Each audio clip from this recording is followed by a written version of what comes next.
According to what I know now, Beth had checked in with her son owing to his strange conduct, and he had poured all his girl woes to her.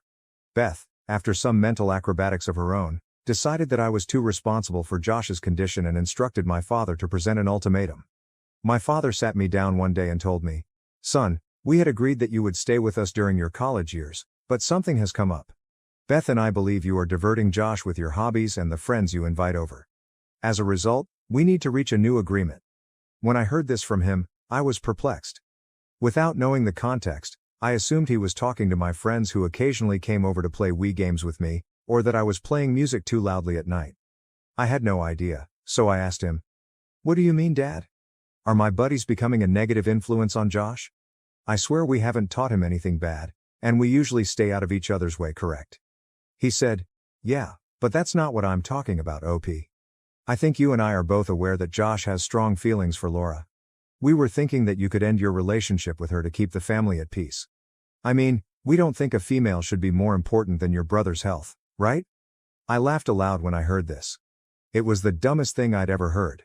Still chuckling, I answered, "Sure, Dad, why don't I end a fantastic relationship because your child can't take no for an answer?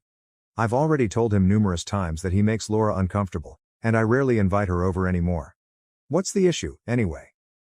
I knew he was skirting the issue, but I was beginning to suspect that Josh had gone overboard with the "if I can't have her, nobody can" attitude. Beth had undoubtedly requested Dad to talk to me about it to placate her son while also ensuring that he did not waste any more time on this girl.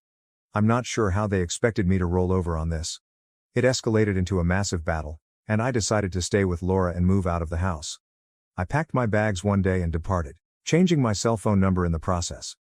I slept at a friend's apartment for a few days before moving in with my fiancée. Fortunately, I was in college on a scholarship, and my primary challenges were paying for rent and utilities. But I hustled and worked late to make it happen. At this point, all ties with my family had been severed, and the only people I consider family anymore are a few relatives on my mother's side. It's been 12 years since then, and guess what? Laura and I married, and we both like our professions and lives. In fact, we recently purchased our first home and are trying for a baby. I really believe that leaving my dysfunctional family was the finest decision I ever made.